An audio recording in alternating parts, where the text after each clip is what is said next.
자, 우리 오늘은 지층의 나이 부분에 대한 얘기를 한번 해봅시다. 앞에서 이제 대륙분포의 변화라고 하는 조금 어려운 파트를 좀 배웠었어. 자, 그 다음에 이제 1단원의 좀 후반부에 보면은 이제 지층들을 우리가 확인을 하고 그 지층들의 나이에 대해서 어떤 지층이 더 나이가 많다, 적다라고 하는 것들을 판단하는 그 파트가 나옵니다. 그거에 대해서도 문제가 조금 복잡하게 나올 수는 있기 때문에 한번 보면 좋을 것 같아서 이 파트에 대한 얘기를 좀 할 거고요. 자, 이 지층의 나이라고 하는 것들은 우리가 일단은 크게 둘로 나눠가지고 상대적인 나이, 그래서 상대 연령이라는 표현을 좀 쓸 거고, 절대적인 나이, 그래서 절대 연령이라는 표현을 쓸 겁니다. 그러니까 예를 들어서 이런 거야. 상대 연령은 누가 누구보다 나이가 더 많다, 나이가 적다 이렇게 표현을 하는 거고, 절대 연령은 누가 뭐 16살이고 누가 18살이야. 그럼 18살이 더 많지? 그러니까 이런 식으로 직접적인 나이를 갖다가 얘기를 해서 비교를 한다라는 거야. 자, 요 중에서 절대 연령의 문제가 조금 좀 복잡하게 나올 수 있어요. 고등학교 내신이나 수능에선 지금 여기가 조금 복잡하게 나올 수 있고, 상대 연령 같은 경우에는 몇 가지의 규칙을 좀 알고 있으면 쉽게 비교를 할 수 있습니다. 됐죠? 자, 누가 누구보다 더 많다, 적다라는 얘기를 하기 위해서는 기준이 좀 있어야 되거든. 어떤 기준에 의해서 얘가 더 나이가 많다, 이런 식으로 얘기를 해줘야 되기 때문에 그 기준에 대해서 얘기를 좀 할 거고요. 그게 여기 나오는 지사학 법칙이라고 하는 겁니다. 됐죠? 자, 지구 역사를 연구하는 법칙, 지사학 법칙 이렇게 얘기를 좀 할 거고, 자, 이 지사학 법칙에는 5가지의 내용이 있는데, 자, 여기서 봐줘야 되는 건 이 지사학 법칙들 각각의 5가지의 정의를 좀 제대로 알아줘야 되고, 그 정의에 의해서 이제 지질 단면도가 나왔을 때 이렇게 적용을 시키면 된다, 이런 식으로 얘기를 좀 하면 되겠습니다. 자, 이 지사학 법칙의 5가지를 배우기 전에 여기 보면은 동일 과정의 원리라고 하는 게 있는데요. 이게 이 지사학 법칙의 전제 조건이라고 봐야 돼. 전제 조건. 이게 뭐냐면 이런 거야.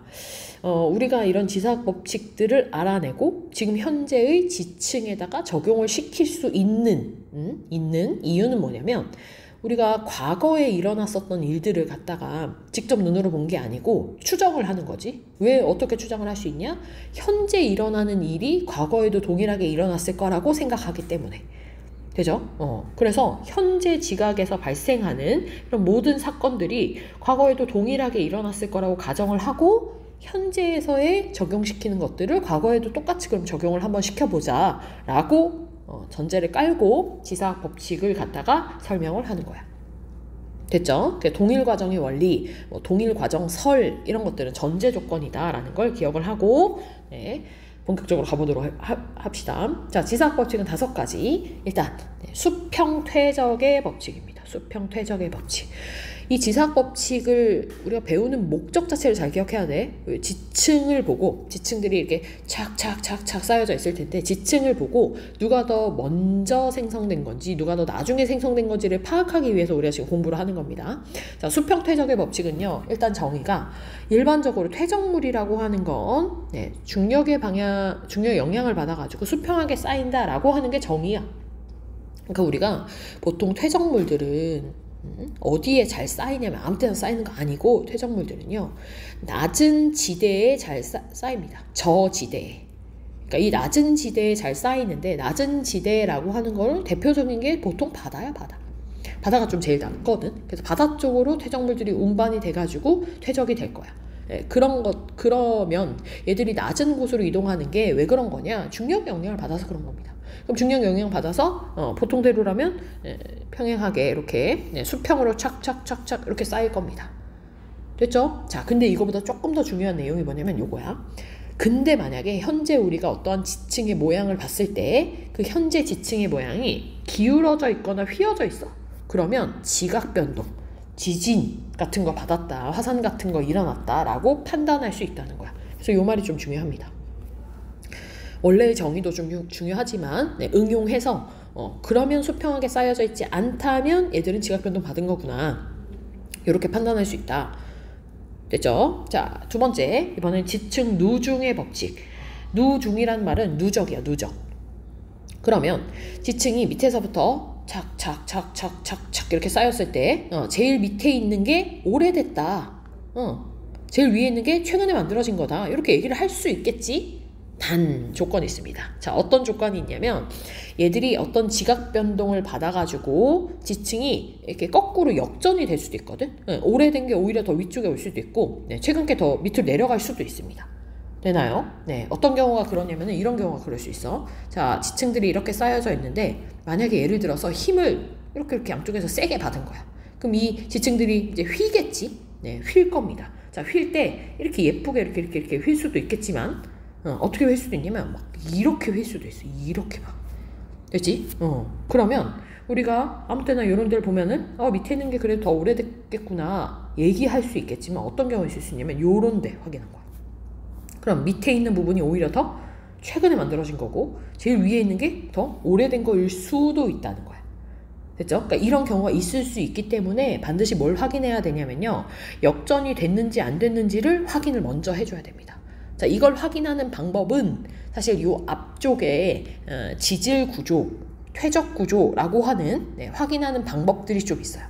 퇴적 구조라고 해가지고 4가지의 퇴적 구조를 정상적으로 쌓였을 때와 역전이 됐을 때의 퇴적 구조를 우리가 외우고 그런 구조들이 만약에 발견이 된다면 그러면 얘가 역전됐다, 안 됐다 이렇게 이제 표현을 할 수 있다는 거야. 됐죠?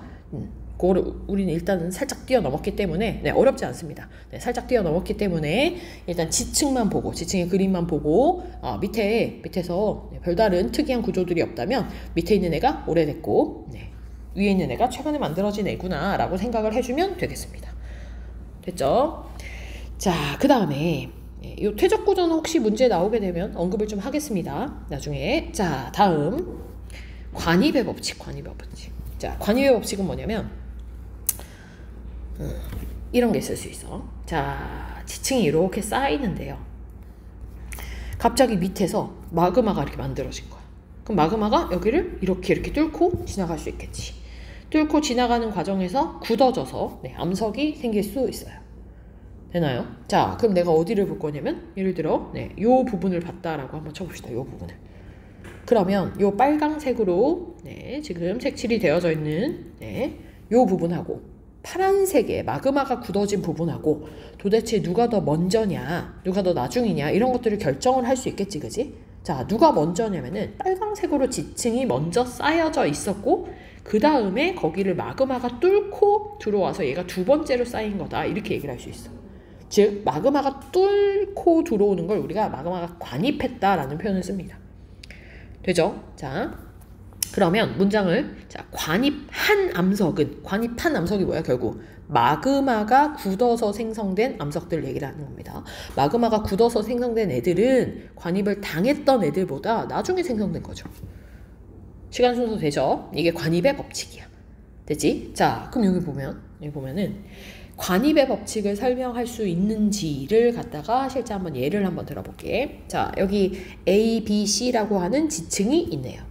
자, 근데 봤더니 A라고 하는 애가 있고 그 다음에 B라는 애가 있고 C라는 애가 있는데 이거를 그냥 우리가 봤을 때는 밑에서부터 A, B, C 순서로 생성이 된 게 아닌가? 이렇게 생각할 수 있거든.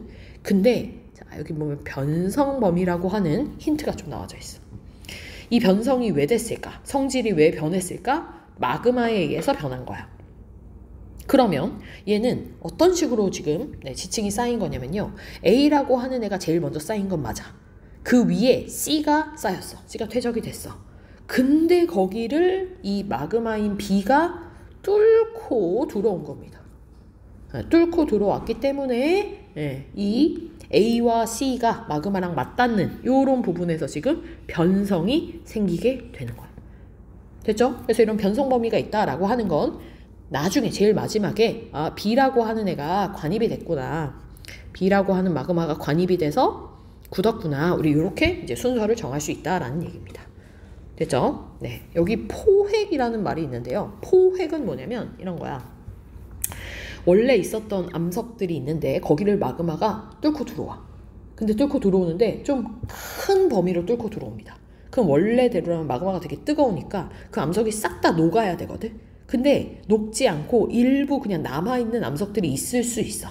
그럼 그 암석들은 마그마에 의해서 포획되었는데 다 안 녹고 남아서 굳은 되니? 그 원래 굳어져 있는 애들이긴 했지. 남아있는 애들을 갖다가 우리가 포획암이라고 부르는 겁니다. 되나요? 네. 그럼 포획암은 이 마그마랑 또 비교했을 때 누가 더 먼저 생성됐냐라고 하면 포획암이 먼저 생성이 됐습니다.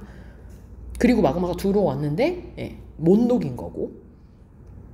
됐죠? 그래서 이 포획암은 어떤 암석의 어떤 지층의 성분이 될 수 있냐면 지금 먼저 만들어진 게 A나 C이기 때문에 A나 C의 성분을 가지고 있는 암석의 일부일 수 있다. 이렇게 이제 얘기를 또 할 수 있다라는 거야. 됐죠? 자, 옆에를 보면은요. 옆은 생긴 게 좀 비슷하게 생겼는데 비슷하게 생겼는데 조금 좀 다릅니다. 순서가 좀 다를 수 있어요. 자, 뭐냐면 가장 다른 부분이 어디냐면 요 부분이죠. 요 부분. 그치? 여기 변성 부분까지는 똑같은데요. 갑자기 무슨 이렇게 돌 같은 것들이 나타납니다. 돌 같은 것들. 자, 이런 것들을 우리가 뭐라고 부르냐면은 요런 불연속적인 요런 면을 갖다가 부정합 면이다 이렇게 얘기를 하거든. 자, 일단 부정합이라고 하는 게 뭐냐면 지층들이 연속적으로 척척척척 쌓이는 걸 정합이라고 해. 그럼 부정합은 이런 정합이 안 일어났다. 즉 이렇게 쌓이다가 한참 동안 퇴적이 안 일어나다가 그 위에 새로운 형태로 쌓이게 됐을 때 이 사이에 이렇게 불연속적인 경계면이 생기게 될 거야. 이런 것들을 우리가 부정합이 일어났다, 부정합 면이다 이렇게 표현을 하게 될 거거든요. 그럼 부정합 면이 일어났을 때 왜 이런 돌덩이들이 생기게 되는가? 자, 부정합이라고 하는 거는 일단 이렇게 물질들이 퇴적이 먼저 일어나. 퇴적이 일어나다가 갑자기 어떤 일이 일어나게 되냐면요. 이 지층 자체가 위로 솟구쳐 올라가. 원래 보통 퇴적은 바다 밑에서 잘 일어나게 될 텐데 얘가 쭉 지층 자체가 위로 쭉 올라가는 융기라는 걸 거치게 됩니다. 융기를 거치면서 얘가 뭐가 되는 거냐면 산이 되는 거예요. 산 쪽으로 높이 쭉 이렇게 올라가게 돼. 그러면 융기가 일어나게 되면요. 더 이상 퇴적이 일어나지 않아요. 퇴적이 중단되죠. 퇴적이 중단됩니다. 왜냐면 높은 곳이니까 퇴적물들이 높이까지 올라가서 쌓일 수가 없잖아. 퇴적이 중단이 돼. 그런 과정에서 산 꼭대기에 있는 그런 지층들이 침식을 받아 깎여. 풍화 침식을 받아서 막 깎입니다. 그때 뭐가 생성될 수 있냐면 저런 암석 부스러기들이 생길 수 있어요. 저런 것들을 기저여감이라고 불러요. 됐나요? 암석 부스러기들입니다. 깎여서 생겨난 이런 암석 부스러기들이 생성이 될 수 있고 그 다음 무슨 일이 일어나냐면 밑으로 이 지층이 쭉 가라앉아. 땅이 가라앉아. 그런 걸 우리가 침강이라고 불러. 침강을 겪으면서 그 위에 다시 침강으로 바다 밑으로 땅이 꺼지게 되고요. 그 위에 이제 새로운 퇴적물들이 쌓이게 되면 원래 퇴적된 애들하고 새로운 퇴적되는 애들하고 이제 다른 종류일 테니까 연속적이지 않아서 이렇게 부정한 면이 생길 수 있다라는 겁니다. 됐죠? 자, 그러면 이런 부정합이라고 하는 거는 자, 산이 만들어졌었다가 또 깎이고 막 산이 또 다시 바다 밑으로 들어가는 이런 일들이 일어나기 때문에 이게 100년, 200년으로 되는 일들이 아니고 엄청나게 오랜 시간 동안 그 사이에 퇴적이 중단되는 시기가 있었다. 우리 이렇게 얘기를 할 수 있다는 거야. 그럼 부정한 면을 경계로 해서 아래 지층하고 위 지층은 엄청나게 긴 시간 간격이 존재한다. 이렇게 얘기를 할 수 있다는 거지. 자, 그럼 이것도 순서로 한번 살펴보면 순서는 일단 A가 먼저 생성이 된 건 맞을 거야. 왜냐? B가 마그마가 터졌을 때 변성 부분이 있으니까. 자, 근데 여기는 B가 관입이라고 표현하진 않습니다. 왜냐면 B가 그냥 터져나간 거야. 분출된 거야. 왜? 그때 C가 이미 없었기 때문에. C는 없었기 때문에 그냥 마그마 터져나간 겁니다. 그 상태에서 밖에서 굳은 거야. 그리고 그 다음에 다 굳고 난 다음에 부정합이라고 하는 요런 과정들이 나타나게 되고요. 그리고 새롭게 쌓인 게 C다. C 지층이 쌓였다. 우리 이렇게 얘기할 수 있어. 됐지? 그 순서가 그림은 좀 비슷해 보여도 앞에 있는 그림은 A, C, B 관입의 형태였다면 뒤쪽에 있는 건 A, B 부정합 C의 형태가 됩니다. 그러니까 순서가 다르다라는 거. 이걸로 우리는 나이가 그러면 누가 더 많다, 적다를 판단할 수 있겠죠. 됐죠? 자, 다음. 자, 이번엔 부정합 법칙입니다. 부정합 법칙. 네 번째. 자, 방금 얘기했었던 저 부정합 있지, 그지? 자, 저 부정합이 부정한 면을 경계로 해서 위하고 아래하고 굉장히 긴 시간 간격이 있다라고 얘기할 수 있었기 때문에 네, 부정한 면이 존재해 그럼 아래쪽이 더 나이가 많고 위쪽이 더 나이가 적다. 이렇게 이제 얘기를 한다라는 거야. 위에 설명했습니다. 자, 마지막 동물군 천이의 법칙. 자, 동물군 천이의 법칙은 말이 좀 어려울 수 있는데 뭐 이런 겁니다. 퇴적 시기가 다른 지층에서는 발견되는 화석의 종류가 달라진다. 이런 말인데 자, 뒤에 있는 말을 더 봐야 될 것 같아요. 자, 지층이 있을 때 자, 예를 들어서 지층이 이렇게 착착착착 쌓였어. 자, 근데 이 제일 밑에 있는 지층에서 발견되는 암석이 있는데요. 걔가 만약에 요게 발견이 됐다고 칩시다. 제가 누구냐면요. 삼엽충이라는 거고요. 저 삼엽충은 좀 유명해. 이거 외워야 됩니다. 네, 얘가요. 고생대에 엄청나게 번성했었던 고생대를 대표하는 생물 중에 하나야. 그래서 요 삼엽충을 보자마자 우리는 얘는 고생대 때 만들어진 지층이네. 이렇게 이제 알 수 있는 거야. 자, 그 다음 얘도 보면 얘는 암모나이트라고 하는 건데 이 암모나이트가 여기 이제 발견이 되는 거지. 암모나이트. 이 암모나이트는요. 중생대를 대표하는 화석입니다. 그럼 우리가 삼엽충과 암모나이트가 발견된 화석들이 이 지층들이 이제 있어. 그러면 얘는 고생대 때 만들어졌구나. 얘는 중생대 때 만들어졌구나. 밑에 있는 애가 더 위에 있는 애보다 오래된 지층이네. 라고 순서를 결정해 줄 수 있다라는 얘기입니다. 됐죠? 자, 그러면 우리가 이런 대표해주는 화석들을 좀 암기를 해놔야 누가 먼저인지 아닌지를 알 수 있겠지, 그지? 자, 고생대를 대표하는 화석. 그러니까 고생대에만 살았어. 중생대, 신생대 안 살았어.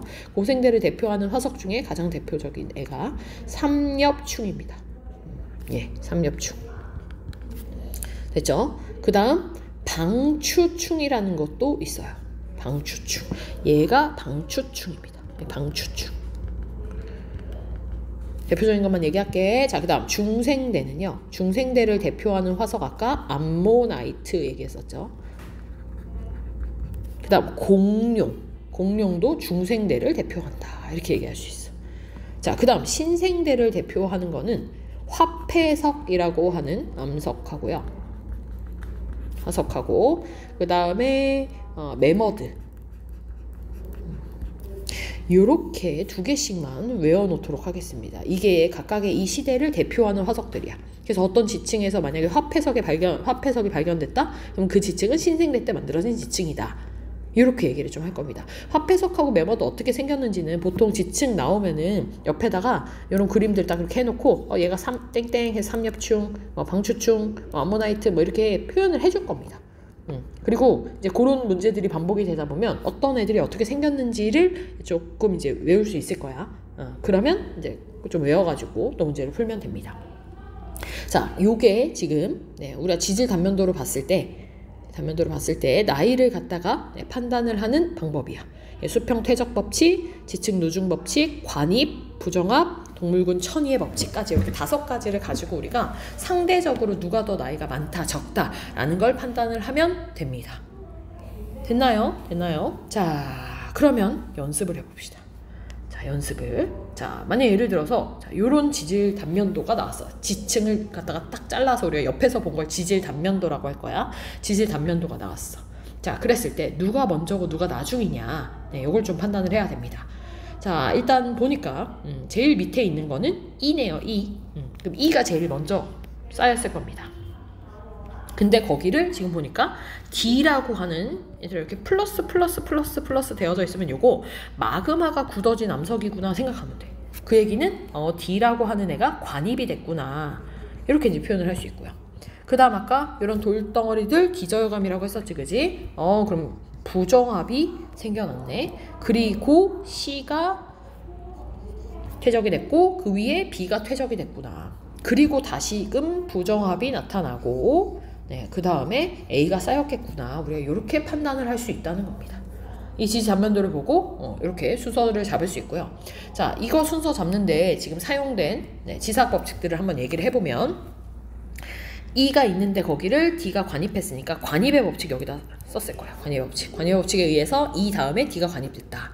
그 다음 부정합 나오는 걸로 봐서 D와 C 사이에는 굉장히 긴 시간 간격이 있을 것이다. 그게 부정합 법칙이죠.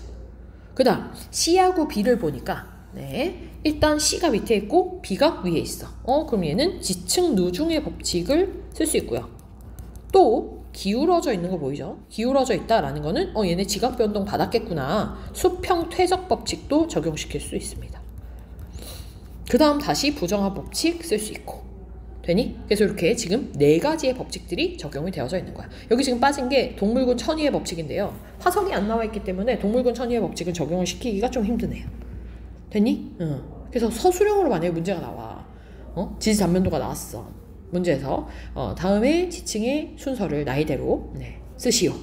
그리고 그 다음 문제가 각각의 요 지질 단면도의 순서가 어떤 법칙에 의해서 이렇게 된 건지 서술하시오.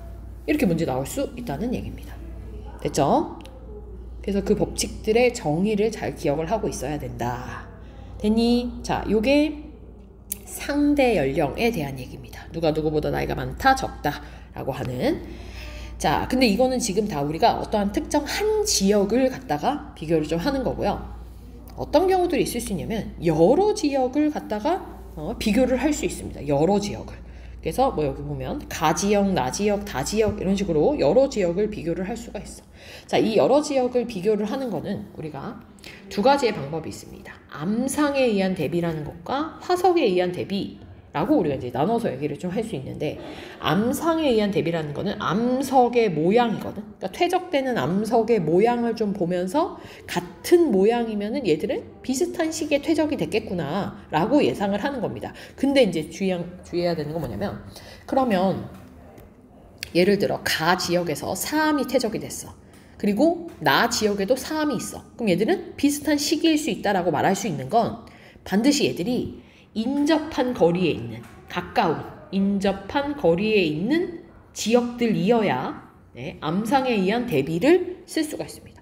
이게 무슨 얘기냐면, 범어동에 만약 예를 들어 범어동에 사암이 쌓였고 비슷한 시기에 그 만촌동에 또 사암이 쌓일 수 있잖아. 얘들은 이제 같은 모양이라면 가까운 거리가 가까우니까 얘네 그럼 비슷하게 비슷한 시기에 쌓였겠구나 이렇게 비교할 수 있는데, 우리나라 한국에서 사암이 쌓였을 때랑 미국에서 사암이 쌓인 게 무조건 같은 시기일 순 없거든. 그러니까 암상이 똑같다고 무조건 시기가 같다라고 얘기할 수는 없어. 먼 거리라면. 되나요? 그래서 인접한 거리일 때 사용하는 방법이 이 암상에 의한 대비고요. 그렇다고 아무 때나 다 같은 모양을 가지고 있으면 다 같은 시기다라고 얘기할 수는 없기 때문에 우리가 기준이 되는 열세층이라는 걸 가지고 비교를 좀 할 겁니다. 열세층이라는 걸 가지고서는 기준을 삼아주고 그 다음에 그걸 앞뒤로 이제 누가 더 먼저인지 나중인지를 판단을 해줄 거야. 이게 무슨 말이냐면, 열세층은 아무나 될 수 없고요. 응외암층이라든지 석탄층이라든지 좀 자주 일어나지 않는 일 때문에 생겨난 지층들, 그런 지층들이 기준이 좀 될 겁니다. 응외암층은 화산재가 쌓여서 생성된 지층이야. 그러니까 화산재가 생겼다는 거는 화산 폭발이 일어났다는 거지. 그러니까 화산 폭발은 자주 일어나는 일이 절대 아니야. 그러면 범어동 지층에 응외암층이 있고 만촌동 지층에 응외암층이 있어? 그러면 얘들은, 이 응외암층들은 같은 화산 폭발 때문에 만들어진 지층이겠구나, 같은 시기이겠구나를 먼저 정하고 그 다음에 위아래로 순서가 어떻게 되는지를 판단을 해줘야 된다라는 얘기야. 그러니까 자주 안 일어나는 일들이 이런 기준이 돼야 됩니다. 석탄층은요, 석탄층은 식물이 매몰이 되면 석탄이 되는데, 이게 그냥 석탄이 뭐 식물 한두 개가 매몰된다고 석탄층이 될 수는 없어. 식물이 엄청나게 번성을 하다가 한꺼번에 갑자기 매몰이 되는 거야. 이런 일들은 정말 잘 일어나는 일들이 아니거든. 그래야 석탄층, 지층이 생성이 될 수 있다는 얘기입니다. 그죠? 잘 일어나는 일 아니야. 그래서 응외암층, 석탄층, 이런 형태들이 기준이 되어서 비교를 해야 된다는 겁니다. 됐죠? 자, 그럼 그걸 한번 밑에 지층 대비로 한번 볼게. 보니까 지금 응외암층과 석탄층이 나와요. 만약에 이 가나다 지역이 인접한 지역이었다, 인접한 거리에 있는 곳들이다 라고 문제에서 알려줬다면 빨리 뭐부터 해야 되냐면 이렇게 응외암층들끼리 연결해주고 석탄층들끼리 연결을 먼저 해줘야 됩니다. 됐죠? 그리고 난 다음에, 왜냐면 같은 시기에 만들어졌으니까, 그리고 난 다음에 이제 밑에 있는 애들부터 누가 더 먼저 만들어졌겠구나를 순서를 1, 2, 3, 4, 5, 6으로 표현해주면 돼. 자, 모양을 보니까 얘랑 얘가 모양이 똑같아. 그러니까 같은 시기에 만들어진 거야. 그 다음이 지금 이렇게 생긴 애들이 두 번째일 거고, 그 다음이 얘가 같은 모양이니까 얘가 세 번째. 그 다음에 석탄층이 네 번째로 쌓였을 거고, 그 다음이 다섯 번째 지층 똑같을 거고, 그 다음에 응애암 여섯 번째겠네. 그 다음 일곱 번째, 이렇게 같은 모양이니까 같이 생겼겠구나. 되나요? 이렇게 이제 표현을 할 수 있다는 얘기입니다. 돼? 그러면 중간에 보면은 여기 이제 뭐가 보이냐면, 얘는 2라고 하는 지층이 없어. 그러면 여기가 부정합이겠네. 요 시기 때 퇴적이 안 됐었겠구나. 이런 것들을 이제 또 판단할 수 있다라는 얘기를 하는 겁니다. 요게 인접한 거리에 있을 때 이렇게 비교할 수 있다라는 얘기예요. 됐죠? 자, 그 다음 이번엔 두 번째 화석에 의한 대비입니다. 자, 화석에 의한 대비는 얘는 이제 인접한 거리도 물론 사용할 수 있지만 먼 거리에 있는 지역들을 비교할 때는 이제 우리가 저 암상에 의한 대비를 사용할 수 없기 때문에 화석에 의한 대비로 표현을 해줘야 된다라는 겁니다. 됐죠? 자, 그러면 이 화석에 의해서는 어떻게 대비를 하는가? 아까 우리 고생대, 삼엽충, 여기 방추충, 고생대, 여기 중생대 대표하는 것도 나와 있지, 그지? 요게 중생대고요. 요게 고생대, 여기 고생대입니다. 그러면 만약에 이 지역들이 인접한 거리가 아니라면 우리가 이렇게 사실은 숫자를 써서는 안 돼. 숫자를 써서는 안 돼. 비교를 못 하거든. 그럼 그때는 이제 화석들을 보면서 여기가 고생대, 여기가 고생대, 여긴 중생대구나. 여기는 고생대, 여기 고생대네. 여기 고생대, 여기 고생대, 여기는 중생대구나. 이런 식으로밖에 비교를 못 해요. 숫자를 쓰면 안 됩니다. 되나요? 네, 숫자를 쓰면 안 돼. 이게 이제 화석에 대한 거다. 화석에 의한 대비. 이거는 이제 먼 거리, 뭐 한국이랑 미국, 아프리카 이런 다른 굉장히 멀리 떨어져 있는 지역들을 갖다 비교를 할 때는 보통 이런 화석을 이용해서 비교를 할 수 있다. 됐나요? 이렇게 생각을 해주면 됩니다. 숫자를 쓸 수 있는 거는 암상에 의한 대비인 인접한 거리라고 하는 단서가 주어졌을 때만 저렇게 1, 2, 3, 4, 5, 6 이렇게 숫자를 써야 된다는 거야. 그걸 기억해야 돼. 자, 넘어가겠습니다. 요걸로 한번 연습을 해볼까요? 자, 문제에서 지금 보니까 비교적 가까운 곳에 있는, 무슨 얘기야? 인접한 거리에 있는 이런 뜻이네요. 됐죠? 자, 그럼 순서 정할게. 자, 순서 정할 때 반드시 기준부터 먼저 응애암, 이거 같은 시기에 만들어졌구나. 이렇게 먼저 연결을 해주고 그 다음에 1, 2, 3, 4, 5, 6을 해야 돼.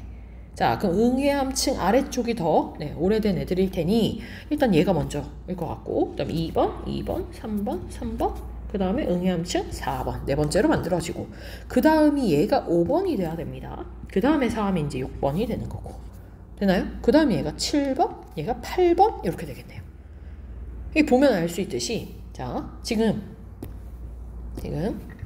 순서가 결정이 됐거든.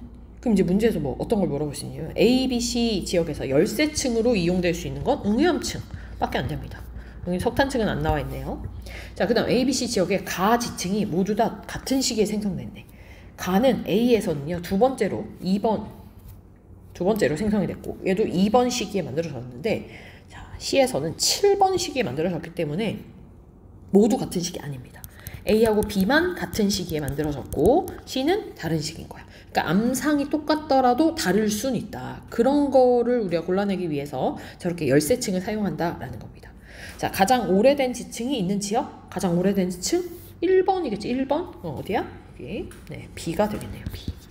이렇게 이제 문제를 푸는 거다. 됐죠? 이렇게 연습을 하면 되겠습니다. 됐나요? 자, 넘어가겠습니다.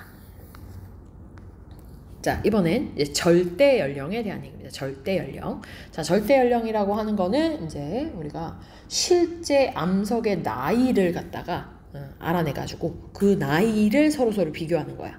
A라고 하는 암석은 5억 살이다. B라고 하는 암석은 2억 살이다. 그럼 5억 살이 나이가 많으니까 더 오래됐네. 되나요? 네, 이런 식으로 실제 숫자를 구해서 우리가 비교를 한다. 이게 절대 연령에 대한 얘기고, 그럼 어떻게 그렇게 오래된 암석들의 나이를 갖다 구할 수 있는가? 방사성 동위원소라고 하는 걸 이용을 할 겁니다. 암석 속에 들어가 있는 원소고요. 이 방사성 동위원소 같은 경우에는 어떤 특징을 좀 가지고 있냐면 얘가 좀 불안정해. 처음에 좀 불안정한 형태로 암석에 이제 처음에 딱 들어가게 될 거야. 자, 그런 상태에서 불안정하기 때문에 얘가 안정한 다른 원소로 핵 변환이 일어나게 됩니다. 되나요? 예를 들면 이런 거야. 방사성 동위원소 지금 예시가 이제 여기 나와 있는 이런 애들이 방사성 동위원소입니다. 자, 이런 애들이요. 시간이 지나게 되면은 자, 질량수가 238이었던 우라늄은 206짜리 질량수를 가지는 납으로 변해. 돼? 235짜리였던 애는 207이라고 하는 질량수를 가지는 납으로 변해. 그러니까 이런 식으로 이렇게 시간이 지나면서 이렇게 변하는 거야. 왜냐? 이쪽은 불안정한 형태인데 이쪽은 안정한 형태의 원소들이거든. 그럼 불안정한 애들에서 안정한 형태로 이렇게 변하게 될 때 바깥으로 에너지를 갖다가 방출을 하게 됩니다. 되나요? 자, 그래서 원래 존재했었던 원소들을 우리가 모원소, 엄마 원소, 모원소라 부르고, 그다음 이 모원소들이 이제 안정한 원소를 변해서, 그럼 우리가 붕괴한다 이렇게 표현을 하는데, 붕괴되어서 새롭게 만들어진 원소를 자원소, 아들 원소 이렇게 얘기를 할 겁니다. 그리고 이 모원소가 자원소로 바뀌는데 걸리는 시간. 근데 얼마만큼 바뀌는데 걸리는 시간이라고 할 거냐면 처음량의 절반이 되는데 걸리는 시간을 우리가 반감기라고 할 거고요. 이 반감기가 너무너무 중요한 이유가 뭐냐면 어떤 환경의 변화가 있든 안 변합니다. 외부 온도나 압력이 변하더라도 얘들은 반감기는 변하지 않고 일정하다. 돼? 그러니까 예를 들어 이런 겁니다. 자, 어떤 암석이 만들어졌어. 자, 이 암석 안에 A라고 하는, X라고 합시다. X라고 하는 방사성 동위원소가 있는데 그 원소가 처음에 10g이 있더라고. 네? 자, 근데 시간이 이제 한참 지났어. 한참 지났는데 이 암석에 X가 얼마 남았나를 봤더니 X가 5g이 남은 거야. 그럼 원래 10g에서 5g으로 얘가 절반이 됐지. 그때 걸린 시간이 얼마인지를 봤더니 2억 년 걸렸다. 그럼 얘는 이 암석이 절반이 되는데 걸리는 이 2억 년이 반감기가 되는 거야. 이렇게 이제 해석을 하는 겁니다. 문제는 이제 보통 이런 식으로 나오고요. 우리는 어떤 원소들이 얼마만큼의 반감기를 갖는지는 이미 알고 있어. 그래서 실제 암석의 나이를 구할 수 있다라는 겁니다. 자, 그런데 문제에서는, 문제를 낼 때는 이런 방사성 동위원소들의 실제 예시나 실제 반감기의 예시를 가지고 막 외워서 문제를 풀게끔 나오지 않아. 안 외워도 돼. 이거 외우는 거 아니야. 됐죠? 이렇게 문제 안 나오고 어떻게 나오냐면 이런 거 다 외우는 거 아니야. 이런 거 다 아니야. 자, 그러면 어떻게 문제가 나오냐? 방금 이런 것처럼. 자, 반감기가 2억 년이라고 알려주거든? 그러면 이 암석을 나중에 시간이 지나가지고 봤더니 X가 2.5g이 남아있대. 네? 문제에서 X라고 하는 애가 반감기가 2억 년이다. 근데 지금 현재 이 암석에 2.5g의 X가 들어가 있대. 그 얘기는 10g이 5g 되고 5g이 2.5g 됐으니까 절반 되고 절반 됐으니까 반감기 2억 년 걸리겠지? 그럼 이 암석은 몇 살이냐? 4억 살이구나. 우리가 이렇게 판단하는 이게 이제 문제로 나온다라는 겁니다. 됐죠? 자, 그래서 그 나이를 알 수 있는 공식 같은 게 있는데, 자, 나는 이 공식을 외우는 거를 추천하지 않습니다. 공식 외우지 말고 더 쉬운 방법을 좀 알려줄게. 자, 더 쉬운 방법은 뭐냐면요, 이렇게 하겠습니다. 자, 필기를 좀 하세요. 자, 일단 암석의 모원소가 제일 처음에 100% 있었을 거야. 근데 걔가 시간이 지나면 50으로 줄어들고, 반감기를 지나면, 또 반감기를 지나면 50에서 0 되는 거 아니야? 이거에 또 절반이 돼야 되는 거니까 25%. 이거에 다시 또 절반 되면 12.5%. 이거에 또 절반 되면 6.25%. 되지? 네, 쭉쭉쭉쭉 갈 수 있는데 나 일단 여기까지만 할게. 자, 그럼 모원소가 100%다 라고 하는 걸 우리가 분수로 좀 바꿔서 표현을 하게 되면요, 뭐 얘는 그냥 1이다 이렇게 표현할 수 있겠지. 50%가 됐다는 거는 모원소가 2분의 1만큼 있다. 얘는 4분의 1이다. 얘는 8분의 1이다. 얘는 16분의 1이다. 이렇게 쓸 수 있다는 거야. 자, 요거를 일반화시키면 2분의 1의 n승이다 이렇게 표현할 수 있거든. 여기서 말하는 이 n승이라고 하는 건 뭐냐면요, 반감기 횟수입니다. 반감기가 몇 번 일어났나, 반감기 횟수. 요 n승이. 됐죠? 자, 그래서 여기도 보면 요거 보면은 얘가 지금 2분의 1의 4승인 걸 우리가 알고 있잖아. 그지? 반감기 한 번, 두 번, 세 번, 네 번 일어났을 때 여기 2분의 1의 4승 하면 16분의 1이 나온다라는 겁니다. 됐죠? 네, 이렇게 일반화할 수 있고요. 또 요거를 갖다 우리가 표현할 때 어떻게 표현할 수 있냐면 2분의 1이라고 하는 거는 자, 전체에 대해서 모원소에 남아있는 비율이 2분의 1이다. 이런 식으로 표현할 수 있다는 거지. 예, 전체가 상대적으로 1이니까 거기에 50%면 모원소가 2분의 1이다. 그래서 뭐 2분의 1이다. 이런 식의 표현이 있을 수 있었다라는 거지. 자, 근데 이게 의미하는 바가 뭐냐면요. 그럼 전체가 두 개인데 그 중에 하나가 모원소니까 하나는 자원소겠지. 전체가 네 개인데 하나가 모원소니까 세 개는 자원소겠지. 되나요? 뭐가 되냐면 모원소와 자원소의 비를 우리가 막바로 알 수 있다는 거예요. 그럼 얘는 50%일 때 1대1, 여기는 1대3, 얘는 1대7, 얘는 1대15 이런 식으로 이제 우리가 표현을 할 수 있다는 겁니다. 이게 문제에서는 1대1, 1대3 이렇게 나올 수도 있고요. 아니면 뭐 모원소분의 자원소의 비율, 혹은 뭐 자원소분의 모원소의 비율 이런 식으로 요새 문제가 많이 나옵니다. 파란색으로 쓴 이런 것들처럼.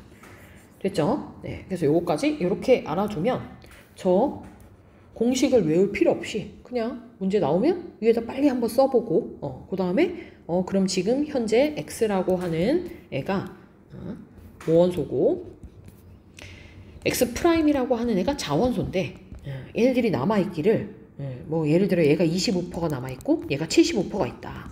이렇게 문제가 나왔단 말이야. 그 얘기는 뭐야 얘가 1대3이구나. 모원소와 자원소가 1대3이면 반감기 2번 지났네.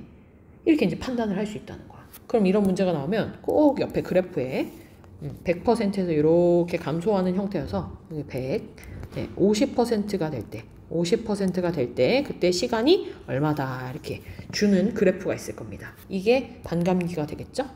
네, 그럼 요게 요 반감기가 얼마다라는 거 읽으면 2번 지났으니까 지금 현재 이 암석은 나이가 2t겠구나. 반감기가 t였으니까. 이런 식으로 문제를 풀 수 있다라는 겁니다. 됐지? 이게 절대 연령에 대한 얘기예요. 방금 그린 그래프가 바로 요겁니다. 자, 여기 보면은 지금 모원소에 대한 그래프가 이렇게 나와. 실제 문제에서는 모원소에 대한 그래프만 나오던지 아니면 자원소에 대한 그래프만 나오던지 뭐 둘 중에 하나가 나올 겁니다. 근데 푸는 방법은 똑같아. 100에서 50 된 거를 찾으면 되고요. 만약에 자원소가 나왔다라고 한다면 0에서 50 된 걸 찾아주면 되는 겁니다. 됐죠? 그랬을 때 만나는 지점에 숫자를 읽으면 보통은 여기가 이제 뭐 시간, 몇 억년 단위 이런 식으로 나올 겁니다. 그럼 얘는 반감기가 1억년이네. 이런 식으로 이제 문제를 풀면 된다라는 겁니다. 이 절대연령 같은 경우에는 이론은 사실 그렇게 많지는 않은데 문제가 조금은 좀 복잡할 수 있어서 뒤에 나타나는 문제를 좀 같이 풀이를 좀 할 겁니다. 자, 넘어가면 이제 어려운 거 다 끝났네. 자, 여기는 이제 좀 추가적인 설명입니다. 방사성 동위원소를 갖다가 종류가 굉장히 다양한데 어떤 방사성 동위원소를 사용하는 게 좋은가 암석의 나이를 판단할 때 자, 만약에 우리가 엄청나게 옛날에 나타난 사건들 뭐 이런 것들에 대한 지층의 나이를 알고 싶어. 그러면 반감기 긴 거를 사용하면 좋습니다. 너무 짧은 걸 사용하면 모원소가 거의 이제 없을 거 아니야, 그지? 반감기를 뭐 몇 번만 지나도 훅훅 줄어드니까, 그지? 그러니까 반감기 긴 걸 사용을 하는 경우는 오래된 지지시대에 대한 얘기를 갖다가 우리가 얘기할 때, 먼 과거를 얘기할 때, 반대로 반감기를 좀 짧은 애를 사용을 할 때는 언제 그러냐면은 가까운 지지시대, 얼마 안 된 거, 이런 것들을 사용을 할 때는 반감기 짧은 거 사용하면 좋다라는 겁니다. 됐죠? 너무 반감기가 긴 거 사용하면 막 모원소가 막 98%, 96% 막 이렇게 얼마 안 없어진단 말이야. 됐죠? 네. 그래서 반감기 짧은 거 사용해야 막 50%, 25% 이런 식으로 훅훅 이렇게 줄어들겠지, 그지? 그래서 긴 거, 짧은 거 이렇게 사용한다 라고 보면 되고요. 대부분의 방사성 동위원소들이 좀 반감기가 긴 편입니다. 됐죠? 자, 근데 그 중에 조금 짧은 게 하나가 있네요. 네. 여기. 14탄소는 약 5730년 정도입니다. 좀 짧지, 그지? 우리가 보통 자연계에 존재하는 안정된 탄소는요, 질량수가 12인 탄소인데, 요거는 안정한 형태고, 자연계에 많은 형태고, 여기 질량수가 14인 탄소는 양성자 6개 동일하게 있는 상태에서 중성자가 더 많아진 형태야. 중성자가 8개인 상태겠지. 14니까. 그런 애들은 좀 불안정한 상태여서 얘들이 안정한 형태의 질소로 변하는 데는 5730년 걸린다. 그래서 짧은 것도 존재는 한다. 긴 것만 있는 건 아니다. 이 정도만 기억을 해두면 되겠습니다. 자, 그 다음 암석의 절대연령. 자, 그럼 우리가 지금까지 얘기했던 이런 나이, 절대적인 나이를 구하는데 모든 암석에 이런 방식을 다 적용할 수 있는가? 안타깝게 다 적용을 못하고요. 우리는 누구한테만 적용할 수 있냐면 화성암이라고 하는 암석한테만 이런 절대연령을 적용시킬 수 있어. 자, 화성암들은 어떤 암석이냐면 마그마가 굳어서 생성된 암석을 우리가 화성암이라고 불러요. 퇴적암이나 변성암 같은 암석들이 있긴 한데 퇴적암이나 변성암들은 우리가 그 절대적인 나이를 갖다가 알 수는 없습니다. 부정확해요. 그래서 사용을 안 합니다. 네, 화성암에만 씁니다. 자, 화성암이 아까 내가 마그마가 굳어서 만들어진 암석이라고 했잖아, 그지? 자, 그 마그마가 굳는 그 시점부터 0, 1, 2, 3, 4 이렇게 나이가 이렇게 시작이 되는 거야. 그러니까 굳는 그 시점부터 방사성 동위원소들이 붕괴가 일어나기 시작하는 거예요. 되나요? 그렇기 때문에 화성암은 절대연령, 이 방사성 동위원소를 가지고 구한 절대연령들이 비교적 정확합니다. 그래서 지금까지 나온 모든 기출문제, 내신 문제든 수능 문제든 모든 기출문제들은요 거의 다 90%, 99% 이상 화성암에 대해서만 뭐 몇 억살이다 몇 억살이다 이렇게 절대연령을 사용하지 나머지 부분에 대해서는 절대연령을 쓰지 않습니다. 자, 그럼 나머지는 왜 안 쓰는지 그래도 설명을 좀 해줄게. 자, 변성암이라는 건 일단 뭐냐면 우리가 암석이 화성암과 퇴적암의 형태로 마그마가 굳어서 생성된 애들이 있고 퇴적물들이 퇴적돼서 생겨난 암석들이 이렇게 있었어. 근데 얘네들이 굉장히 높은 열이나 혹은 압력을 받게 되면 성질이 완전히 변합니다. 아까 뭐 변성범위 이런 거 있었잖아. 그런 데서 이제 성질이 변할 수 있어. 그럼 성질이 변하면 다른 암석이야. 이름이 달라져. 그런 애들 우리가 통틀어서 변성암이라고 불러요. 다른 암석이 돼버리는 거야. 됐지? 자, 근데 이 암석의 절대 연령은요, 이 변성암이 된 시점부터를 이제 나타낼 수 있는 건데, 그럼 이 변성암을 구성하고 있던 애들이 진짜로 이 시점부터 존재하던 애들은 아니잖아. 원래 더 나이가 많았던 애들이 성질이 변했을 뿐인 거거든. 되나요? 그래서 실제 나이를 갖다가 얘기할 수는 없어. 이쪽부터의 나이를 갖다가 무시할 수 없는데, 이쪽 나이를 절대 연령으로는 표현을 할 수가 없습니다. 맞죠? 네. 그래서 변성암은 사용하지 않아요. 됐지? 변성암이 이름이 변성암이니까 그냥 변성된 시점부터 나이를 재면 안 되나? 이렇게 생각할 수도 있는데 이거를 이제 좀 재미난 예를 한번 들어본다면 어떤 사람이 30살인데 20살에 막 얼굴 막 예쁘게 하려고 막 다 성형을 했어. 완전히 달라졌어. 됐지? 엄청 달라졌어. 20살에. 그래서 지금 30살이 됐어. 됐죠? 그럼 이 30살 된 사람한테 나이가 몇 살이에요? 그러면 30살이요 해야지. 새롭게 달라진 시점이 20살이니까 그걸로 10년 지났으니까 저 10살이요 이러면 안 된다고. 그지? 실제 나이를 우리 얘기해야 되잖아. 그러니까 변성암이 그런 거야. 변성된 시점부터의 나이는 의미가 없습니다. 원래 시점부터의 나이가 중요한 거지. 알겠지? 자, 이게 이제 변성암이고요. 그 다음 퇴적암. 네, 퇴적암은 왜 안 되는지 한번 볼게. 얘들아, 퇴적암이라고 하는 거는 이 퇴적암이라고 하는 암석에 한 가지의 원소로 되어져 퇴적물로 되어져 있는 게 아니라 여러 가지의 퇴적물들이 합쳐져 가지고 굳어진 게 퇴적암이야. 이게 퇴적암이야. 그럼 여기에 뭐 A라는 애도 있고 B라는, C라는, D라는 여러 가지의 퇴적물들이 있을 거거든. 이 각각의 퇴적물들이 생성된 시기가 어떻겠어? 다 다르겠지. 그지? 자, 예를 들어 A라고 하는 애는 3억 년 전에 만들어졌고 B라고 하는 애는 2억 년 전. B는 2.5, 네, C가 2억 년. 그 다음에 D는 1억 년 전에 만들어졌다라고 한번 해봅시다. 됐죠? 그런 애들로 지금 구성된 게 퇴적암인 거야. 자, 그럼 이 퇴적암은 몇 살이야? 라고 하면 3억 년이라고 얘기할 순 없어. 왜냐면 3억 년에 이 퇴적암이 만들어졌다고 하기에는 얘들이 다 존재하지 않을 때거든. 그지? 그럼 평균을 내는 것도 이상하지, 그지? 그러면 우리가 이렇게 얘기할 수 있어. 아, 그럼 이 퇴적암은요, 최소한도, 네, 1억 년은, 최대 1억 년은 됐을 겁니다. 왜냐면 요 D라고 하는 애가 만들어지자마자 1억 년 전에 만들어졌는데 만들어지자마자 얘들이 뭉쳐가지고 퇴적암이 됐다면 그럼 얘들의 나이는 1억 년이라고 할 수 있어. 그지? 근데 이것도 부정확한 게 D가 1억 년 전에 만들어진 건 맞는데 만들어지자마자 합쳐져서 퇴적암이 됐는지 아니면 한참 시간이 지난 다음에 합쳐져서 퇴적암이 됐는지 그거 모르거든. 그래서 나이의 최대 상한선만 우리가 판단할 수 있고요. 정확한 나이는 알 수 없습니다. 언제 뭉쳤는지 모르니까.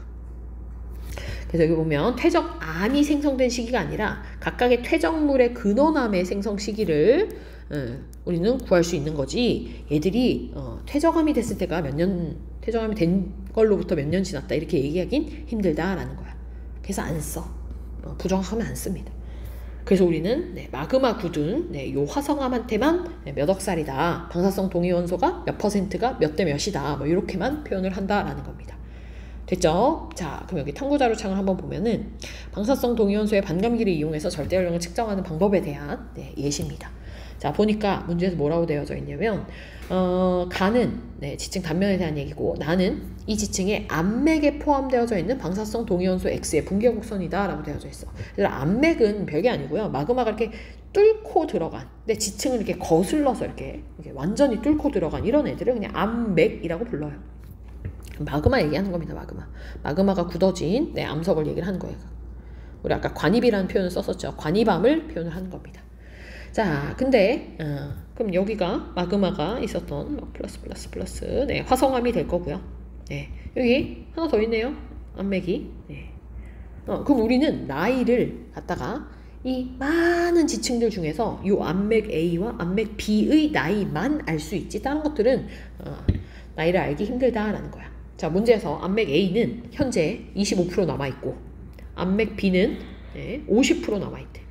25% 남아있다는 얘기는 반감기가 2번 지났다. 이렇게 얘기할 수 있고 50% 남아있다라는 얘기는 반감기가 1번 지났구나.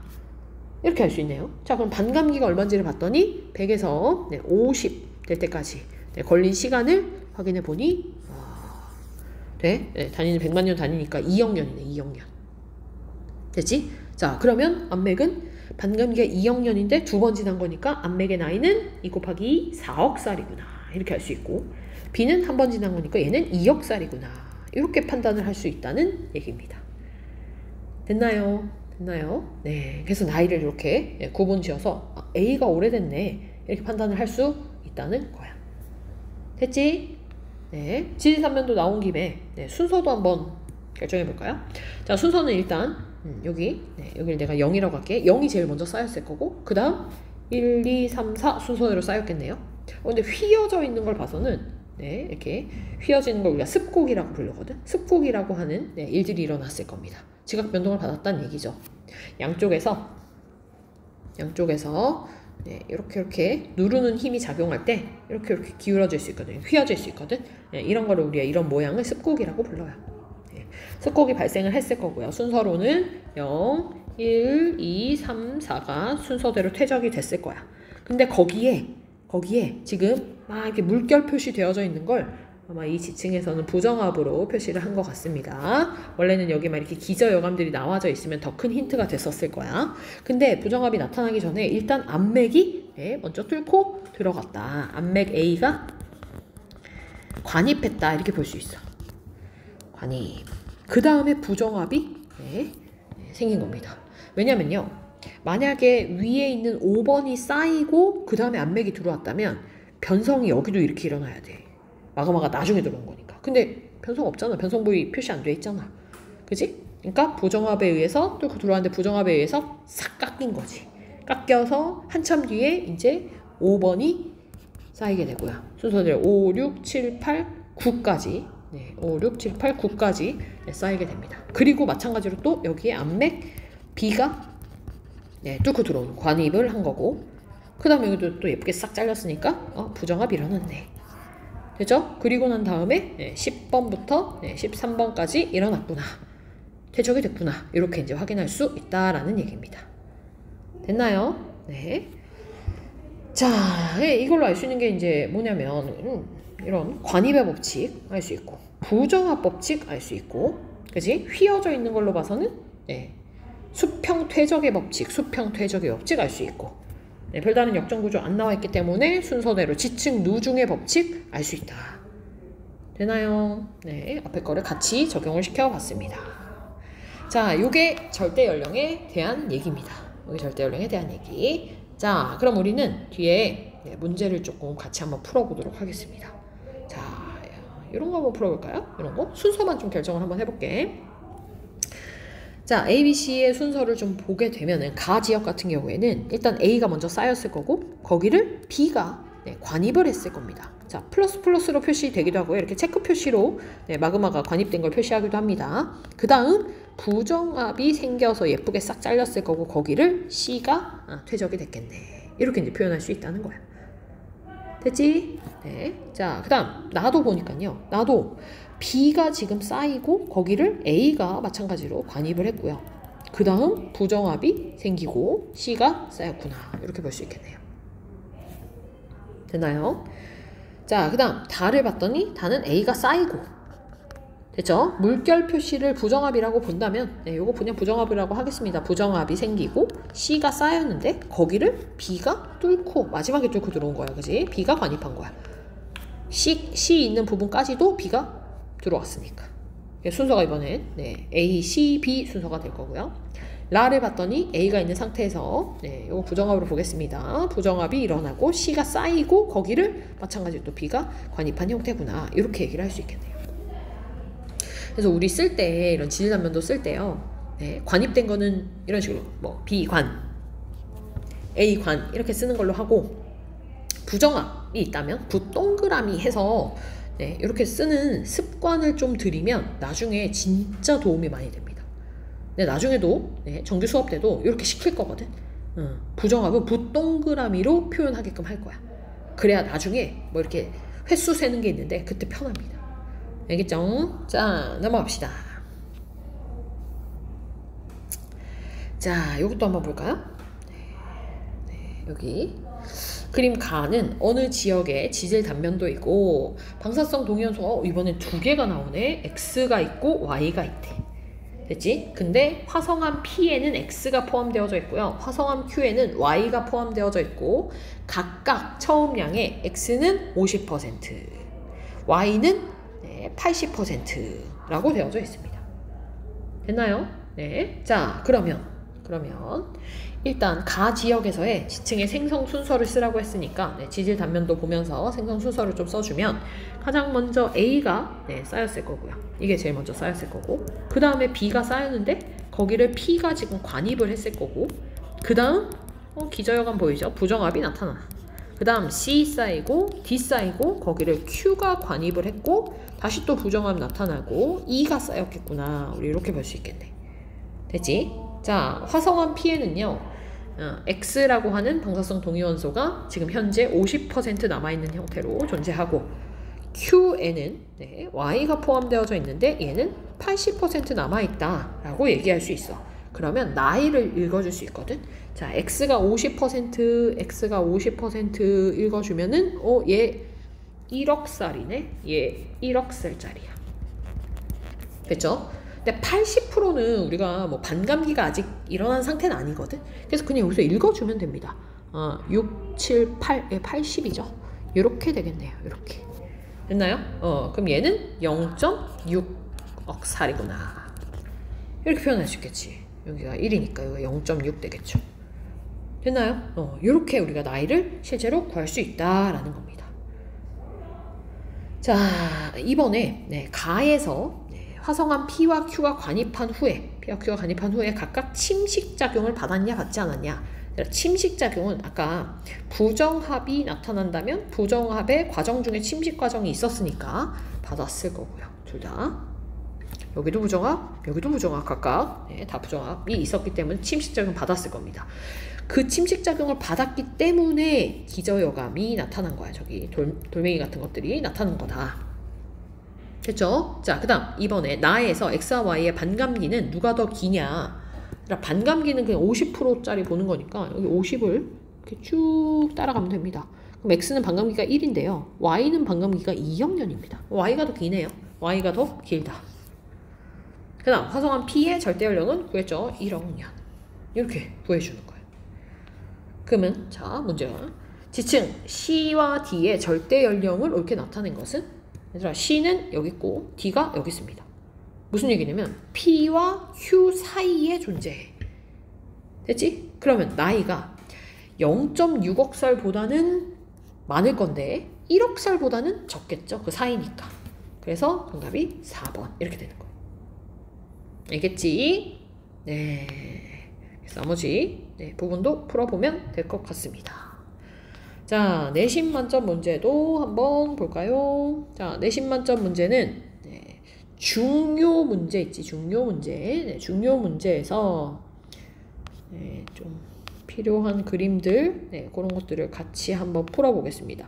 상대 연령은 잘할 것 같은데, 절대 연령이 조금 어려울 수 있거든요. 잠깐, 중요 문제 체크해가지고, 문제를 좀 풀고, 그 다음 풀이를 좀 하도록 하겠습니다. 영상 좀 잠깐 멈춰놓고, 중요 문제만 골라서 한번 풀어보세요. 자, 멈춰놓고선 중요 문제 다 풀었나요? 문제 먼저 풀고 해설 들으세요. 자, 1번 문제 봅시다. 그림은 어느 지역의 지질 단면도를 나타낸 것이다. 얘들아, 이런 거 지질 단면도 보이면 바로 순서부터 먼저 적어봐봐. C가 제일 먼저 쌓였고, 그 다음에 D가 관입했네. 그리고 부정합 일어났네. 기저혈관 보이니까. 그 다음에 B 쌓이고, A 쌓이고, E가 관입했구나. 이렇게 볼 수 있겠네요. 자, 그랬을 때 두 지층의 관계를 판단하는데 적용된 지사학 법칙으로 옳지 않은 거. 자, A하고 B는 수평층이다. 오, 수평. 휘어져 있는 것도 보이지 않고요. 맞네요. 그 다음, B는 A보다 더 먼저 생성됐다. 지금 뭐 역전구조가 따로 보이지 않기 때문에 지층 누증 법칙 사용해서 B가 더 밑에 있어서 오래됐다 얘기할 수 있습니다. 3번에 B하고 C는 생성 시기의 차이가 매우 크다. 자, B, C는 지금 요 사이 요거 얘기하는 거고, 가운데 부정합이 있기 때문에 부정합에 의해서 생성 시기의 차이가 굉장히 크다는 걸 확인할 수 있고요. 다음 B랑 E를 비교해 보면, 자, B가 존재하는데 거기를 E가 어떻게 됐어? 뚫고 들어왔어. 관입을 했죠. 관입. 되나요? 그래서 요거는 관입의 법칙으로 바꿔야 되겠네요. 동물군 천위의 법칙은 화석이 있어야 되는데 화석이 지금 하나도 안 나와 있습니다. 정답이 4번이 되겠네요. 5번도 보면 C는 D보다 먼저 생성됐다. C가 있었는데 D가 거기를 관입했기 때문에 관입의 법칙으로 설명할 수 있습니다. 넘어갑니다. 자, 3번. 그림 가하고 나는 서로 다른 지역에서 형성된 화강암과 사암을 나타낸 거다. 자, 가에 보니까요. 화강암이 있는데 위에 돌덩이들이 있네. 기저여감이라고 했었죠. 기저여감. 됐죠? 근데 나를 봤더니 나도 봤을 때 약간 돌덩이 같이 생겼어. 얘가 기저여감인가? 근데 문제에서 사암 조각이래. 사암 조각. 그럼 이건 뭐냐면요. 원래 사암이 존재했는데 거기를 화강암이 관입한 거야. 그래서 변성범위도 생긴 거야. 그리고 그 사암의 일부를 갖다가 마그마가 이렇게 포획을 했는데 녹지 않고 남은 암석들이 지금 남아있는 겁니다. 됐나요? 그러니까 이거는 포획암이라고 우리 아까 얘기했었지. 포획암이지 기저여감이 아니야. 그럼 이걸 보고 이제 순서를 정할 수 있는 게, 가 같은 경우에는 화강암이 먼저 생기고요.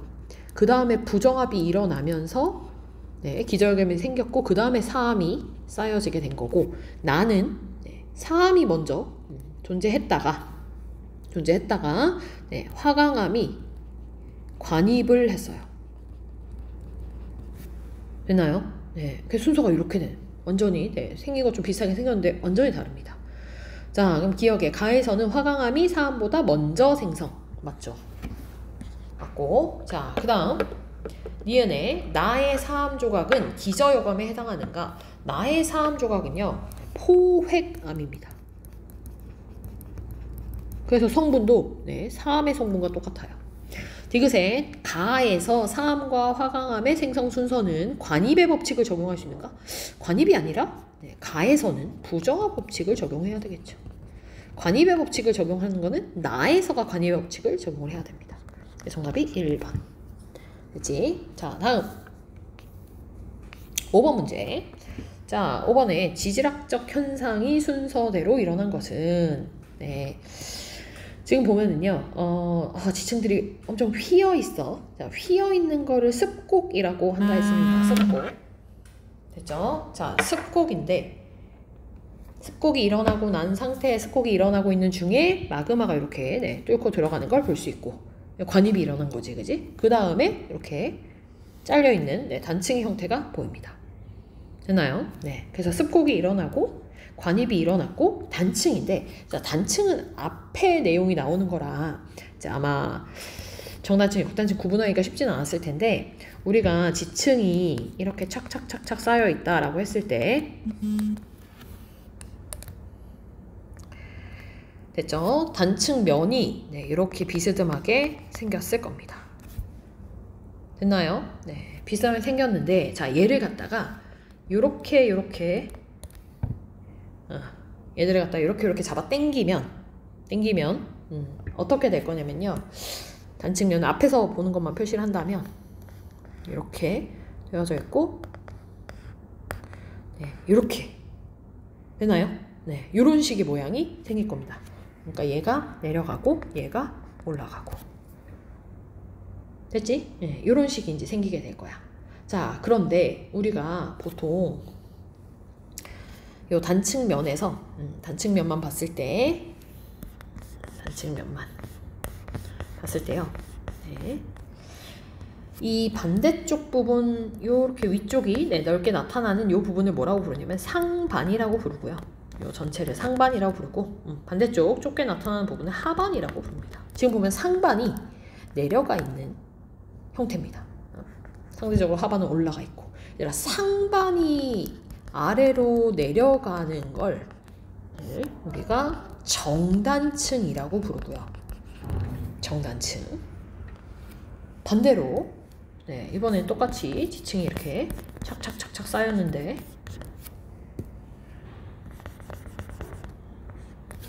네, 얘를 이렇게 네, 누르게 되면, 반대 방향으로 힘을 가하게 되면 이번엔 어떻게 할 거냐면 얘가 이렇게 올라갈 겁니다.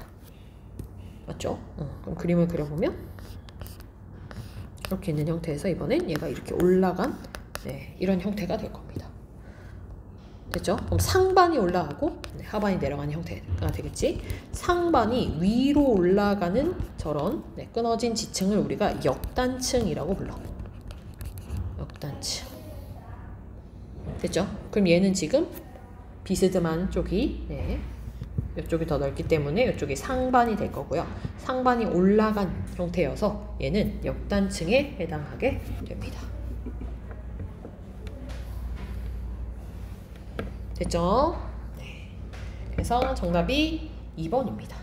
지금 여기 나오는 뭐 습곡이라든지 아니면은 뭐 단층이라든지 이런 것들이 아직은 요 앞에를 우리가 좀 어려운 것들만 골라서 하기 때문에 앞에 내용을 좀 안 배워서 뭐 어렵다 이렇게 생각할 수 있는데, 이 부분은 전혀 어려운 부분이 아니야. 오히려 네, 뭐 지층 구조라든지 퇴적 구조 이런 거는 정말 쉬운 부분이기 때문에 걱정 안 해도 됩니다. 나중에 정규 수업에서 다 순차적으로 아주 쉽게 할 겁니다.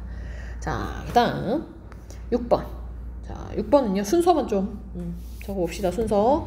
자, 순서는 응회암층 이렇게 되어져 있는 상태에서 연결하고 순서 적어주면 1, 2, 2, 3, 3, 3, 4, 4, 4, 네, 그 다음에 5, 5, 6, 6, 7, 7 이렇게 되겠네. 열색층으로 가장 적합한 건 응회암층이 돼야 되고요. 가장 나중에 퇴적된 게 네, 7번이죠. 7번. 누구니?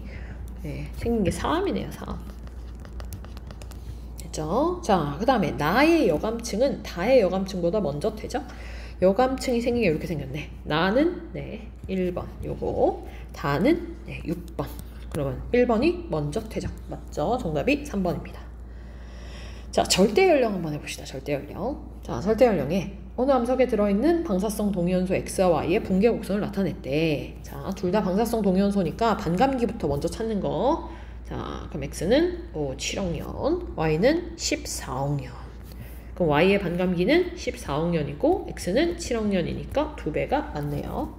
자, 그 다음 암석에 들어있는 X와 Y의 양이 같다면 14억 년 후에는 얼마만큼이 남아있는가를 얘기를 하는 거네. 자, 그럼 내가 이 양이 같다면 이거를 그냥 100%로 바꿀게. 그 얘기는 14억 년 지났을 때 X라고 하는 애는 반감기가 2번 지난 상태가 되는 거고 Y라고 하는 애는 반감기 1번 지난 상태가 되는 겁니다. 그러면 감소한 방사성 동위원소의 양은 이거든. 자, 2번 지났다는 얘기는 4분의 1만큼 남아있다는 얘기고 얘는 2분의 1만큼 남아있다는 얘기지. 그럼 감소한 양은 X는 4분의 3이 감소했고요. Y는 2분의 1이 감소했네요. 되나요? 그러면 4분의 3이 2분의 1의 몇 배냐?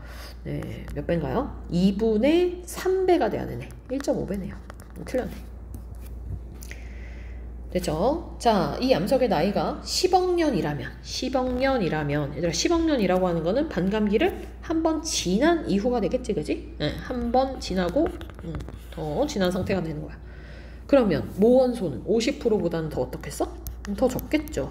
자원소는 이제 그거보다는 더 많겠지, 그지? 따라서 1보다 어때야 돼? 크다가 나와야 됩니다. 되나요? 자, 네. 뒤에 18번 문제 지혜서 한번 더 한번 볼까?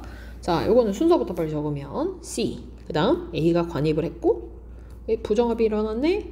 그 다음 D가 쌓였고 그 다음에 B가 다시 또 관입을 한 상태겠구나. 이렇게 볼 수 있겠네요. 자, 그 다음 A는 암석 A에는 P가 지금 방사성 동위원소인 P가 4분의 1만큼 나와져 있고요. 얘는 B에는 2분의 1만큼 나와져 있네. 그러니까 얘는 지금 2번의 반감기가 지난 상태고 얘는 한 번 지난 상태다. 되나요? 그러면 벌써 암석 A와 B의 나이가 나오네요. 반감기 2억 년이라고 했으니까. 그지? 그럼 얘는 2번 지난 상태. 그러니까 얘는 4억 살이 되는 거고 B는 2억 살이 되는 겁니다. 됐죠? 자, 그런데 밑에 보니까 방사동위원소 Q가 처음량의 25%, 즉 반감기가 2번 지났대. 얘들아, 얘는 나이가 2억 살인데 반감기 2번 지났대. 그러면 한 번 지나는 데는 1억 년 걸리겠구나. 이렇게 생각할 수 있겠죠? 반감기가 1억 년. 되나요? 네, 뭐 굳이 욕을 안 해도 가능하겠죠. 그래서 문제를 18번, 19번까지 18번까지 풀 수 있을 것 같고 연결되는 거니까. 그다음 19번 같은 경우에는 모원소, 자원소가 나와져 있기 때문에 반감기를 쓰시오 했을 때는 50% 되는 요 반감기 T가 될 거예요. 그다음 동위원소의 모원소와 자원소의 비율이 1대 7이다 라고 하는 건 반감기 3번 지난 상태를 얘기를 하기 때문에 반감기가 T이기 때문에 3T 이렇게 얘기할 수 있겠네요. 이 암석의 절대 연령이 3T입니다. 3T. 됐죠? 네. 자, 그래서 일단 여기까지 풀이를 하도록 하고요. 과제는 여기 97페이지까지 풀어오는 걸로 하도록 하겠습니다. 자, 다음 시간에는 다들 시간 맞춰서 1시에 오면 됩니다.